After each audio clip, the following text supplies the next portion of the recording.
Namaskar.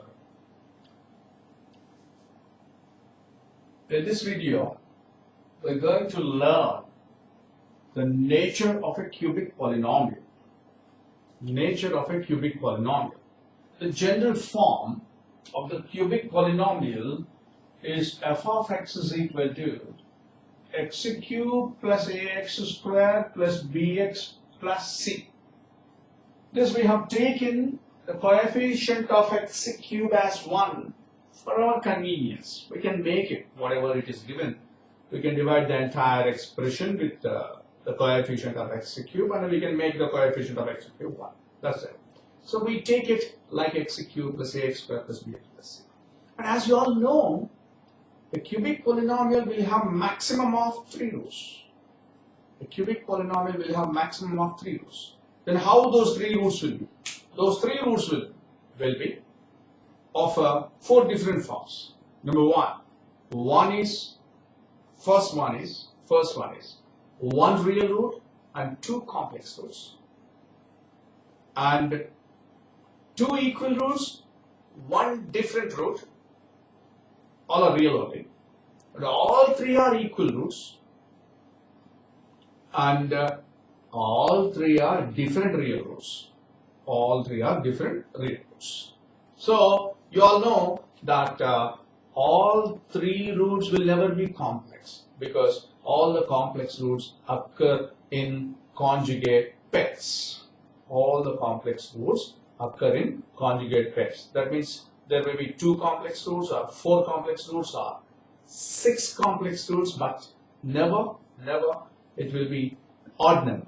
That's the reason why for any cubic polynomial at least 1 real root will be there. At least 1 real root will be there. So what we do now, before understanding it theoretically, before concluding it in the general form, let us take a numerical example which is formed from the known roots. Roots also we are taking in this way. So let the roots be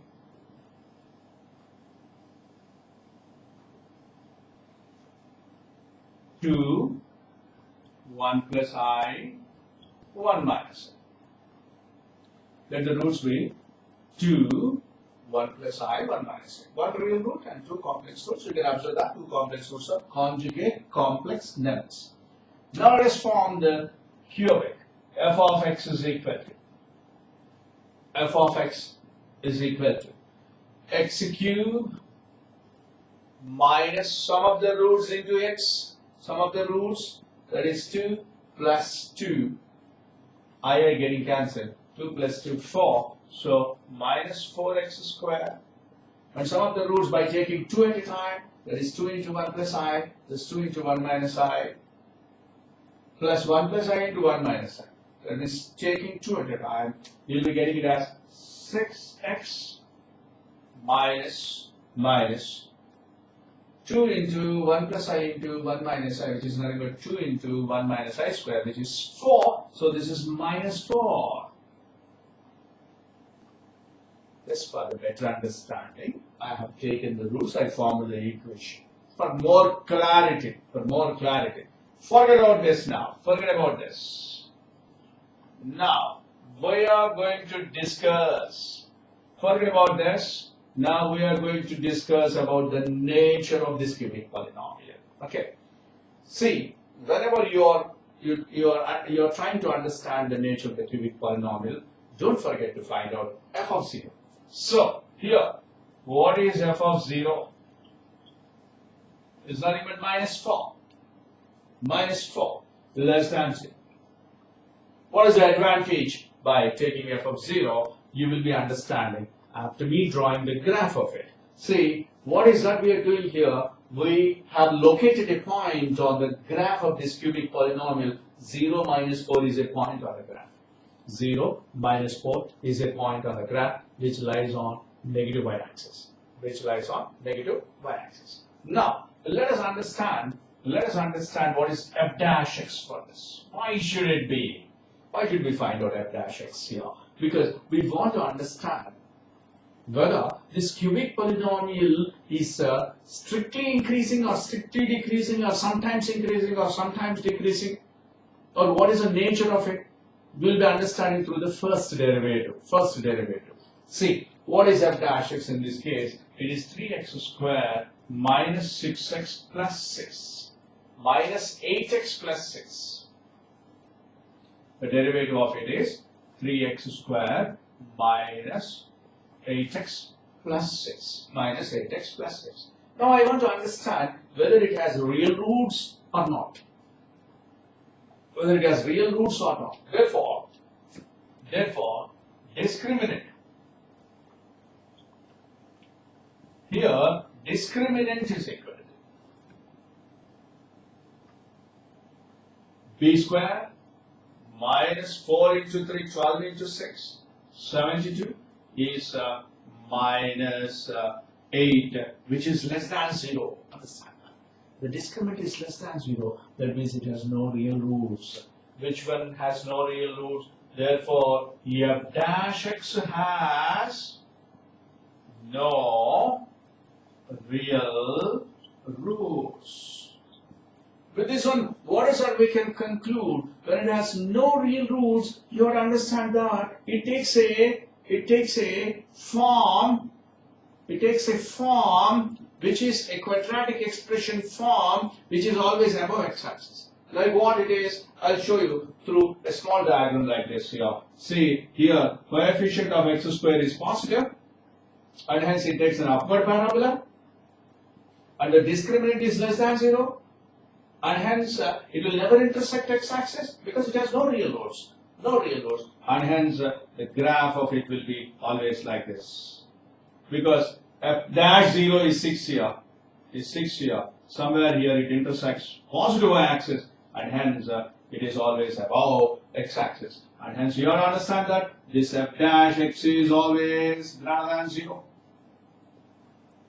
F dash x is always greater than 0. So you have to understand that when the discriminant is less than 0, your f dash x is always greater than 0. Important, please. Important. So this is f dash x is greater than 0. You have to understand that. So what is that we can conclude? If f dash x is greater than 0, we can confirmably say that f is a strictly increasing function. F is strictly increasing function. Therefore,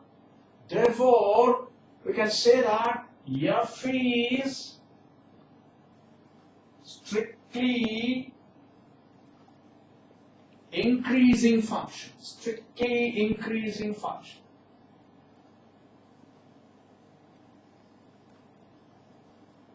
Or monotonically increasing.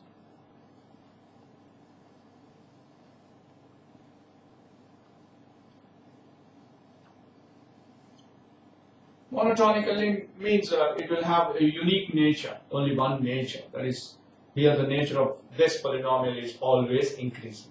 It will have always increasing. That's okay. Now, there are again two types of increasing natures. Like what? Increasing downwards and increasing upwards. There are two types again.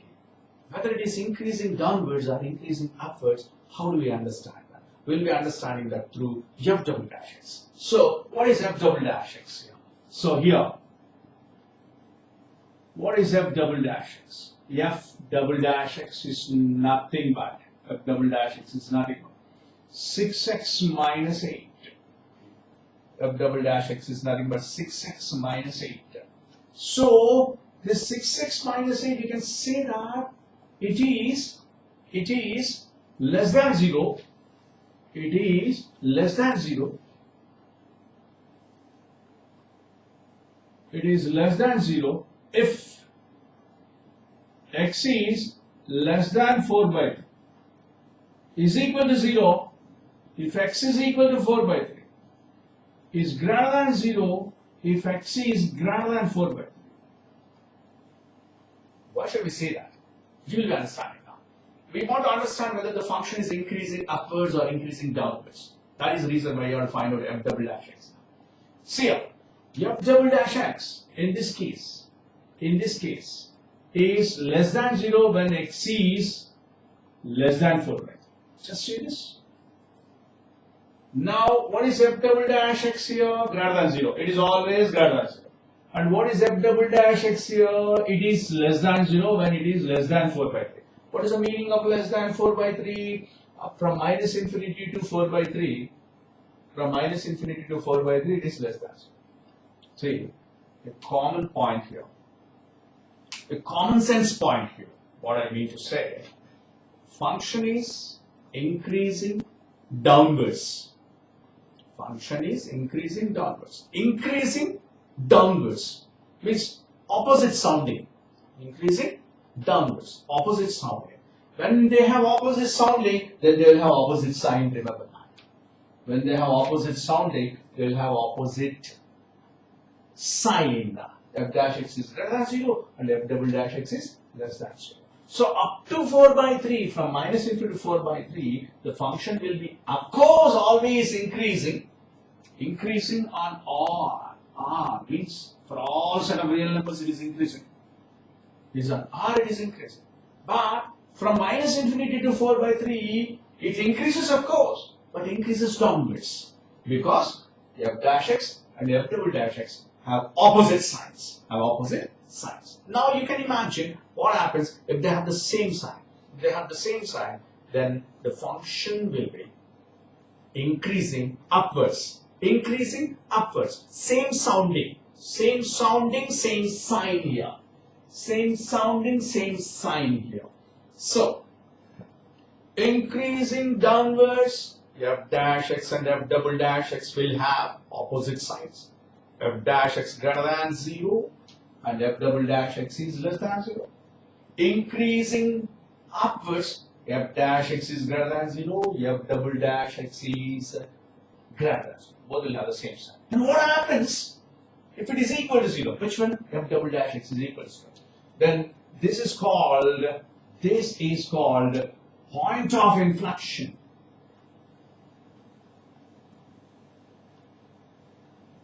This is called point of inflection. Again, what is a point of inflection? Again, what is a point of inflection? Point of inflection is that point on the graph. Is that point on the graph where the curve takes a turn, from increasing downwards to increasing upwards. Where the curve takes a turn from increasing downwards to increasing upwards. So, or otherwise, decreasing upwards to decreasing downwards. You don't understand. So, point of inflection is nothing but a point on the graph where the curve in this case takes a turn from increasing downwards to increasing upwards. So this is to be understood. Now let us draw the graph of it. To understand the nature of this cubic polynomial. But before that, it is always understood. In the beginning itself, I said it will have one real root. Definitely, it will have one real root. But we have taken this here as one real root, and other two are complex roots. Let us forget about that. But definitely, it will have one real root. So sometimes what happens now, through verification, you are able to find out that real root. So what we do generally, we put x equal to 1 and we check it. We put x equal to minus 1 and we check it. We put x equal to 1, the sum of the coefficients must be 0. If the sum of the coefficients is 0, we can say that x equal to 1 is a root. That is 1 minus 4 minus 3 plus 6, 3 minus 4. Minus 1 not equal to 0, and hence x equal to 1 is not a root. Similarly, if you substitute x equal to minus 1, this is minus 1, minus 4, minus 5, minus 5, minus 6, minus 11, minus 4, minus 15. So x equal to 1, not satisfying. X equal to minus 1 also, not satisfying. Let us do x is equal to 2 here, 2 cube, 8. 8 minus 16, 8 minus 16, minus 8. Minus 8 plus 12 is plus 4 minus 4, 0. So, by inspection,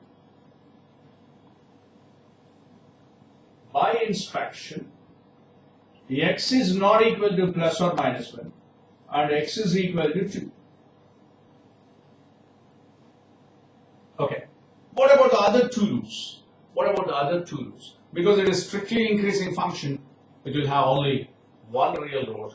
Strictly increasing function, it will have only one real root. Other two roots are complex. How to find out the other two roots? Through synthetic division we can do that. We will be seeing that. Now let us draw the graph of it based on this information. So y-axis, x-axis,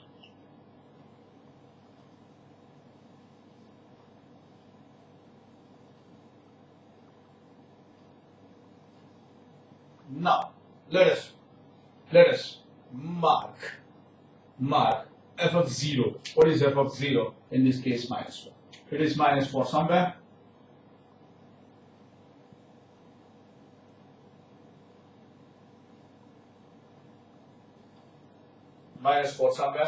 And let us mark the root also, because through inspection we have got one root. It is something 2, no? It is 2.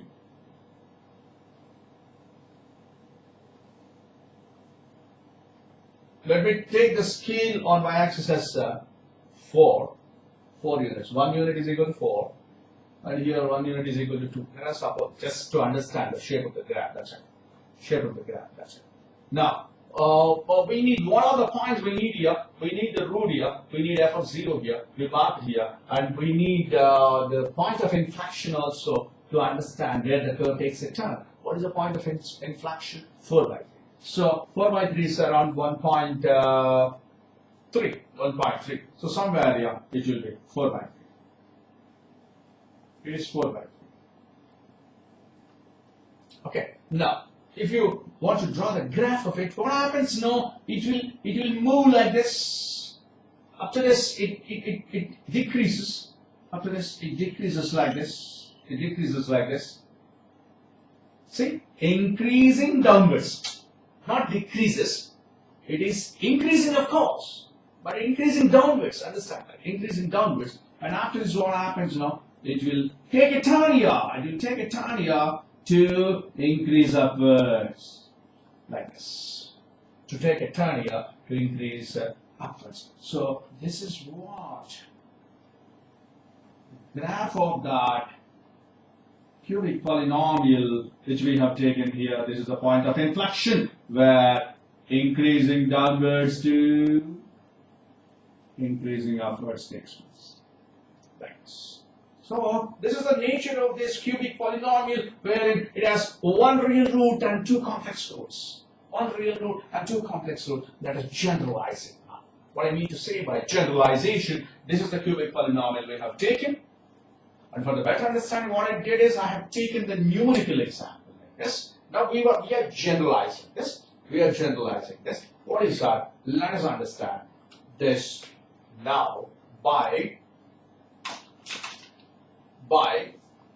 imposing these conditions. Now, what is fx here? This one. X cubed plus ax squared plus bx plus c. Now, first of all, find out f of 0. This f of 0 is equal to c. In this case. 0, 0, 0, c. This c may be greater than 0. This c may be less than 0 like this. C less than 0 in this case. C greater than 0, how it will be? We will see that. C may be greater than 0, C may be less than 0, but one thing you can say confirmably that if C is less than 0, real root is positive, please. One real root is positive if C is less than 0. If C is less than 0, one real root is positive. How can we say that? Because the curve is increasing always. It must intersect negative y-axis, and after intersecting negative y-axis, it will definitely intersect the positive x-axis. The point of intersection is nothing but the root of it. So when C is less than 0, you can confirmedly say that one real positive root will be there. One real positive root will be there. And hence, here you can say that implies it will have one negative real root.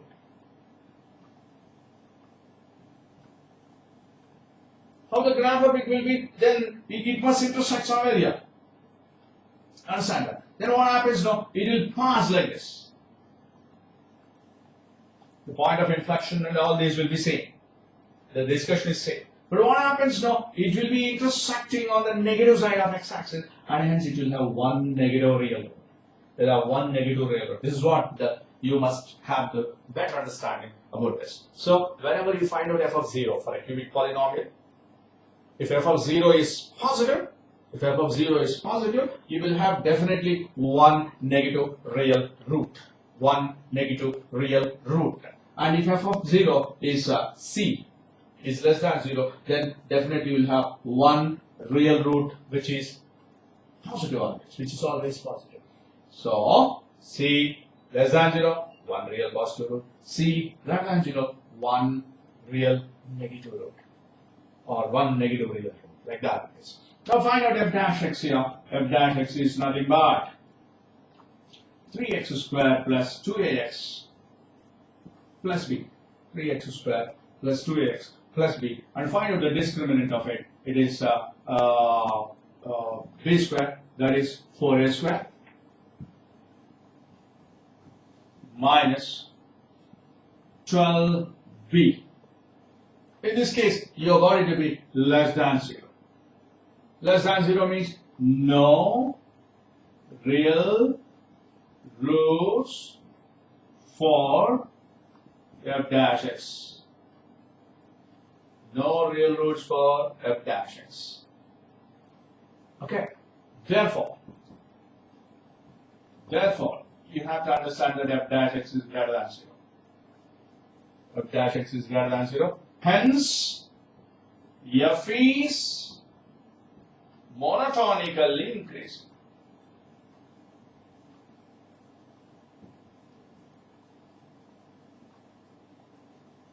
Then how do we understand whether it is increasing upwards or increasing downwards? Again, it depends on the point of inflection. Find out f double dash x. What is f double dash x for this? 6x plus 2a. Based on its positivity and negativity, will be deciding the nature of the curve, whether it is increasing downwards or increasing upwards. So, we have discussed the first type of the cubic polynomial, wherein it has one real root and two complex roots. For that, the conditions are, for the given cubic polynomial, you have to find out f of 0 first. If c is greater than 0, you will have one negative real root here. Negative real root. This is negative side. Negative real root here. Let me say alpha. Alpha is less than 0 in this case. Alpha is less than 0 in this case. And if it is c is less than 0, then you will have one positive real root. In this case, if this is alpha, let me say, then alpha is greater than 0.